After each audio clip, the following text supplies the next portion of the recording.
So our next topic is seals, script and weights. Okay, so इसके अंदर भी आपके 3 सब टॉपिक्स आएंगे शायद, जिसमें सील्स एंड सीलिंग्स आएगा, एक आएगा an enigmatic script and third आएगा आपका वेट्स. ओके, सो सबसे पहले हम शुरू करते हैं सील्स एंड सीलिंग्स. अब देखो, हम सील के बारे में बार बार पढ़ चुके हैं कि वो सील्स जो टी टाइट की बनी होती थी, ठीक है, जिसपे कुछ ऐसी स्क्रिप्ट, ऐसे सिंबल्स बने होते थे जो हमें आज तक समझ नहीं आए हैं वो, and at the same time उस पर कोई एनिमल की इमेज बनी होती थी, ठीक है, उसी को ही बोलते थे एक हड़प्पन सील. अब देखो, seals and sealings were used to facilitate long distance communication.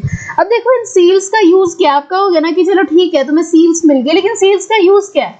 तो actually these were used to facilitate long distance communication. मतलब लाइक दूर दराज जब आपको अपना कोई सामान एक जगह से दूसरी जगह पहुंचाना है, ठीक है, तो लाइक बेसिकली ट्रेड करना है, तो आपको वहां पे सील की जरूरत पड़ेगी. अब क्यों पड़ेगी वो हम यहाँ देखते हैं. देखो, imagine a bag of goods being sent from one place to another. ठीक है, आपने जैसे सपोज कोई आपका कुछ सामान है, उसको आप एक बैग में बांध के फिर भेज रहे हो. वैसा तो है नहीं वो बैग ओपन का ओपन आप पोस्ट ऑफिस में पकड़ाओगे कि प्लीज ये मेरा आगे भेज देना. डेफिनेटली आप उसको बंद करोगे, अच्छे से सील करोगे ना, बंद करके फिर वो आगे जाएगा, नहीं तो ऐसा आपका सामान वैसे ही गिर जाएगा रास्ते में. देखो, so its mouth was tied with a rope and on the note was affixed some wet clay on which one or more seals were pressed, leaving an impression. ठीक है, जैसे सपोज एक ऐसी सी शेप का बैग होता था, sorry I am not good at drawing. तो ठीक है, जैसे सपोज अगर ये बैग है तो इसके ना यहाँ पे ना आसपास क्ले लगा देते थे. अब उस क्ले का यूज क्या है? उस क्ले का यूज है कि बेसिकली उसके ऊपर ना हम सील लगा सकते हैं, बेसिकली सील को प्रेस कर सकते हैं ताकि एक सील का इंप्रेशन उसके ऊपर आ जाए. अब उस इंप्रेशन का यूज क्या? आप कहोगे भाई हमें क्यों चाहिए, हमें तो बस सामान देखना है अंदर क्या आएगा. पर देखो उसका भी क्यों यूज है या वो क्यों सिग्निफिकेंट है.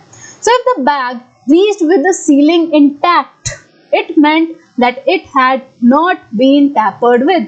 इतनी सिग्निफिकेंस थी इसकी कि अगर आपको सील बिल्कुल ठीक ठाक मिलती है, मतलब लाइक बिल्कुल वो कटी नहीं हुई, बिल्कुल वो टूटी नहीं हुई, तो 100% ये है कि आपका बैग किसी ने ओपन करके नहीं देखा. ठीक है, लेकिन इनके सील टूटी होती है तो फिर आप कहोगे कि नहीं यार ये तो पीस ओपन है. अब जैसे आप कोई भी नया मोबाइल फोन लेते हो, वो पूरा रैप्ड होता है ना ट्रांसपेरेंट रैपर पे, फिर उस पर एक सील लगी होती है और हमेशा वहां पे एक कॉशन दी होती है कि do not buy if the seal is broken.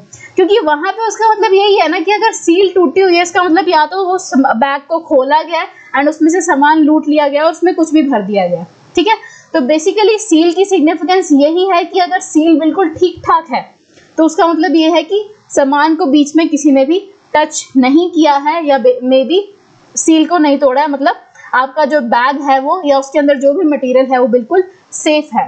At the same time ceiling also conveyed the identity of the sender. ठीक है, अब देखो कोई भी सील लगाते हैं, कोई भी मोहर जिसको हम बोलते हैं, आपके एग्जाम्स में भी ना वो स्टैंप लगा के जाते हैं, तो उस पर बेसिकली सेंडर का नाम या may be you can say जो एक ओनर है उसका नाम उस पर लिखा होता है. तो एक्चुअल में अगर सील होती थी तो उस पर सेंडर का नाम लिखा होता था कि कौन वो सील को भेज रहा है. ठीक है, तो इसलिए सील की इतनी सिग्निफिकेंस थी हड़प्पन टाइम में, क्योंकि उस टाइम पे ना तो फोन होता था, तो मतलब लाइक अब एक जगह से दूसरी जगह अगर आपको कम्युनिकेट भी करना है तो आप कैसे करोगे, कंप्लेंट करनी होगी तो कैसे करोगे. तो वही है कि आप वहीं से समझ जाते थे कि अगर आपका बैग जो है, मतलब अगर आपके बैग की सील टूटी नहीं है तो मतलब वो बिल्कुल सेफ है. ठीक है, उसको किसी ने खोला नहीं है. देखो ये आपकी बुक में इमेज भी दी गई है सील की. इसमें ये जैसे सपोज जो भी क्ले थी, क्ले के ऊपर ऐसे सील को प्रेस कर दिया गया तो ये आपका इंप्रेशन आ गया. तो इसमें as we can clearly see इसमें एक स्क्रिप्ट है जो हम आज तक नहीं जानते. उसके अलावा ये आपकी एनिमल मोटिव की इमेज है.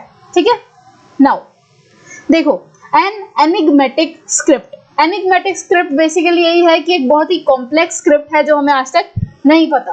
Now Harappan seals usually have a line of writing probably containing the name and title of the owner. देखो जैसे इस पे है ना ये लिखा हुआ है, तो हो सकता है कि ये बेसिकली किसी ओनर का नेम हो. ठीक है, now the motif conveyed a meaning to those who could not read. और जैसे ये अगर ये एनिमल मोटिव की इमेज है तो मे बी ये उन लोगों के लिए जो पढ़ नहीं सकते. ठीक है, मतलब जो लिखा हुआ नहीं पढ़ सकते, लेकिन इमेज तो हर कोई देख सकता है ना, इमेज देख के हर किसी को पता चल जाएगा कि क्या चीज़ क्या है। तो इसलिए जो ये मोटिव बनाते थे ये उन लोगों के लिए बनाते थे जो इलिटरेट थे, मतलब जिनको पढ़ना लिखना नहीं आता था। और वैसे अगर यहाँ पे सील पे नाम लिखा गया है तो वो तो उन लोगों के लिए है जो पढ़ लिख सकते थे। Now most inscriptions are short, the longest containing about 26 signs. ठीक है, ज्यादातर जितनी भी इंस्क्रिप्शंस लिखी जाती थी, मतलब जितना भी मटेरियल लिखा जाता था सील पे, वैसे तो बहुत छोटा होता था, आज तक का सबसे लॉन्गेस्ट ऑन सील रहा है 26 साइंस। ठीक है, साइंस बेसिकली क्या है, तो यही सारे साइंस, ये साइन बना हुआ है, ये साइन बना हुआ है, ये साइन बना हुआ है। ठीक है, now so although the script remains undeciphered, हम आज भी उस स्क्रिप्ट के बारे में बिल्कुल कुछ नहीं जानते हैं। It was evidently not alphabetical where each sign stands a vowel or a consonant. Basically वो यही कह रहे हैं कि जो हम आज पढ़ते हैं, जैसे जो आपके सामने ABC वगैरह भी लिखी गई है, तो वैसी कोई भी स्क्रिप्ट या वैसे कोई भी अल्फाबेट इन सील्स पे नहीं है। तो ठीक है, इनकी 100% इनकी लैंग्वेज जो है हमारी वाली लैंग्वेज नहीं थी। ठीक है, इनकी जो स्क्रिप्ट थी वो हमारी वाली नहीं थी।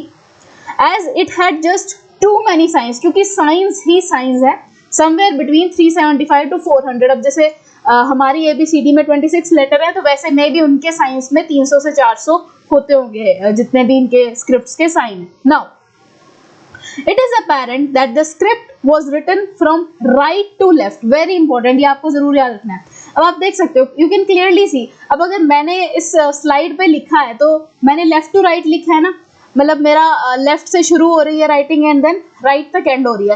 लेकिन उनके केस में क्या था, बिल्कुल उल्टा था। उनके केस में था they used to write from right to left, जैसे उर्दू होती है ना कि यहाँ से शुरू करने हैं लिखना एंड देन लाइन ऐसे जा रही है और फिर यहाँ खत्म होगी। ठीक है, ऐसे लिखा जाता था हड़प्पन टाइम में। अब आप कहोगे हमें तो उनकी स्क्रिप्ट पढ़नी नहीं आती, हमें कैसे पता कि ये राइट टू लेफ्ट लिखा जाता था। तो देखो, because some seals show a wider spacing on the right and cramping on the left, as if the engraver began working from right and then ran out of space. कई बार होता है ना, हम एक ऐसे पेज पे लिख रहे होते हैं, ठीक है, सपोज अगर कोई भी पेज है तो यहाँ पे हम पूरा बहुत सारी लाइन लिखते हैं, अल्फाबेट्स लिखते हैं, वर्ड्स लिखते हैं, तो क्या होता है यहाँ पे ना कई बार जब हमारा स्पेस कम रह जाता है तो हम कोशिश करते हैं हम यहीं पे खत्म कर दें वर्ड को ताकि वो आ जाए। तो एक टाइम आता है वो स्पेस थोड़ा सा रह जाता है, तो आपका इवनली स्पेस्ड नहीं रहता वो स्टार्टिंग से लेके एंड तक का सेंटेंस। तो वैसा ही देखने को मिला है इन सील्स पे, इसीलिए हमें पता चला है वो राइट टू लेफ्ट है। देखो कैसे, देखो अगर इन्होंने यहाँ से लिखना शुरू किया, कितना खुला खुला लिखना शुरू किया था, देखो ठीक है, इस साइड से लिखना शुरू किया, कितना खुला खुला लिखना शुरू किया, एंड तक पहुंचा यहाँ पे, ये देखना स्पेस ही नहीं बचा अल्फाबेट्स के बीच में। तो वो यही कहना चाह रहा है कि हमें कैसे पता चला है कि उनकी स्क्रिप्ट राइट टू लेफ्ट थी, तो वो यही था कि बंदे ने राइट साइड से लिखना तो शुरू किया, तब वो बहुत अच्छी अच्छी इवन स्पेसिंग दे रहा है, बट जब तक वो एंड तक पहुंचा ना तो यहाँ स्पेस ही खत्म हो गया, जिस वजह से उसने अल्फाबेट को जिस वजह से उसने साइंस को चिपका दिया। ठीक है, यही कहने का मतलब है आपका। Now let's move forward. A variety of objects on which writing has been found। अब कौन कौन सी चीजें हैं जिसपे हमें राइटिंग्स देखने को मिलनी है। So first is seals, Harappan seal जो हम देख चुके हैं। कॉपर टूल्स, तो जो भी तांबे के पीतल के बर्तन थे उन सब पे भी हमें इंस्क्रिप्शंस या यू कैन से स्क्रिप्ट्स जो है लिखी हुई देखने को मिली है।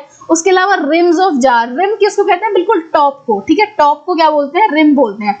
अब जैसे एक मिनट, हाँ यस, ये आपका हड़प्पन जार है ना, तो हड़प्पन जार के आपको यहाँ पे बिल्कुल ये पार्ट पे ये यहाँ पे भी मटेरियल लिखा हुआ दिखा है, मतलब स्क्रिप्ट लिखी हुई दिखी है, लेकिन हम समझ नहीं पाए, बट हमने ये देख लिया कि हड़प्पन स्क्रिप्ट को कहाँ कहाँ लिखा जाता था। तो एक तो होगी सील, एक हो गया रिम्स ऑफ जार, एक हो गया copper tools, copper and terracotta tablets. अच्छा, कॉपर टूल्स बेसिकली अब आप आज भी कभी बर्तन लेने जाते हो ना स्टील के भी, तो भी ना वो जो बर्तन वाला होता है वो आपसे पूछता है कि आपने उस पर कोई नाम लिखवाना है, तो वो थोड़ा सा खोद सी के वो नाम लिख देते हैं खुरेद के, है ना। Now copper and terracotta tablets, tablets आपका आज वाला टैबलेट नहीं है, वो ये वाले टैबलेट्स की बात कर रहे हैं, जैसे एक बड़ी सी रेक्टेंगुलर शेप में आपको चीज मिली है, उस पर भी राइटिंग्स देखने को मिली है। चलो इस वाली पे नहीं है, बट इन चीज़ों पे भी लिखा जाता था। उसके अलावा ज्वेलरी पे भी लिखा जाता था, bone rods and even an ancient sign board. ठीक है, साइन बोर्ड्स वगैरह पे भी इंस्क्रिप्शंस देखने को मिली हैं। तो इतना डीप जाने की जरूरत नहीं है, बस ऊपर ऊपर से आपने एक बार नजर मारनी है, ठीक है। Now let's move forward. Now yes, weights में क्या आएगा? अब वेट्स वही वाला जैसे हम नाप तोल करते हैं ना बेसिकली, कि सपोज आपने 1 kg शुगर लेनी है तो क्या करेगा, एक साइड तो वो शुगर रखता है शॉपकीपर आपकी, फिर रखता है वो एक वेट रखता है ताकि वो मेजर कर सके कि दोनों बैलेंस है, तो मतलब वो 1 kg शुगर दे रहा है। तो ये उसी वेट की ही बात की जा रही है, वजन करना basically. So exchanges were regulated by a precise system of weights, तो जैसे आज भी यूज होते ही हैं वो कहीं ना कहीं, usually made of a stone cold chert. फर्क क्या है कि आज के टाइम में तो हम वो जो लोहे के बड़े बड़े डाइस से यूज करते हैं ना, उस टाइम पे क्या होता था, क्यूबिकल वेट्स होते थे, ठीक है। सो दीज वर, और वो स्टोन से, पत्थरों से बने होते थे। आज के टाइम में लोहे से बने हुए हैं, पहले टाइम में पत्थर से बनते थे, और उस पत्थर का नाम क्या था, चर्ट। ये नेम याद रखना, ठीक है, 1 मार्कर के लिए, चर्ट।